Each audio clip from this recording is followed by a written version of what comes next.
વડોદરામાં સતત વરસી રહેલા ધોધમાર વરસાદે શહેરના અનેક વિસ્તારોમાં જનજીવનને પ્રભાવિત કર્યું છે.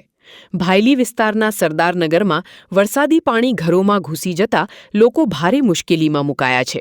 ચિંતાજનક બાબત એ છે કે પાણી સાથે સાપ પણ ઘરોમાં ઘૂસી આવતા પરિવારોમાં ભયનો માહોલ સર્જાયો છે. સ્થાનિકોએ તંત્ર અને સ્થાનિક કોર્પોરેટરની કામગીરી સામે સવાલો ઉઠાવી તાત્કાલિક રાહત કામગીરીની માંગ કરી છે. વડોદરાના ભાયલી વિસ્તારમાં આવેલા સરદારનગરમાં ભારે વરસાદ બાદ ઘરોમાં વરસાદી પાણી ભરાઈ જતા રહેવાસીઓ ભારે હાલાકીનો સામનો કરી રહ્યા છે. પાણી સાથે સાપ ઘરોમાં ઘૂસી આવતા પરિવારોમાં ફફડાટ ફેલાયો છે.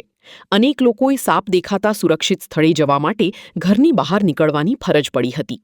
રહેણાંક વિસ્તારમાં પાણી ભરાવાને કારણે દૈનિક જનજીવન અસ્તવ્યસ્ત બન્યું છે. બાળકો, વૃદ્ધો અને મહિલાઓને સૌથી વધુ મુશ્કેલીનો સામનો કરવો પડી રહ્યો છે.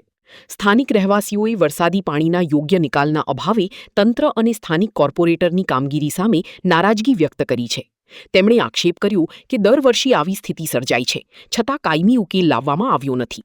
રહેવાસીઓએ તંત્રને તાત્કાલિક પાણીના નિકાલની વ્યવસ્થા કરવા, સાપ પકડવાની ટીમ મોકલવા તેમજ અસરગ્રસ્ત પરિવારોની ઝડપથી રાહત પહોંચાડવાની ઉગ્ર માંગ કરી છે. આ પરિસ્થિતિ છે, જુઓ આ બધું પાણી જો એનો કોઈ નિકાલ નથી. કયો વિસ્તાર છે? સરદારનગર છે. શું સમસ્યા છે? સમસ્યા પાણીની સમસ્યા છે, ગટર ઉભરાય છે, પાણી વધારે આવતા અંદર સાપ બી આવી જાય છે.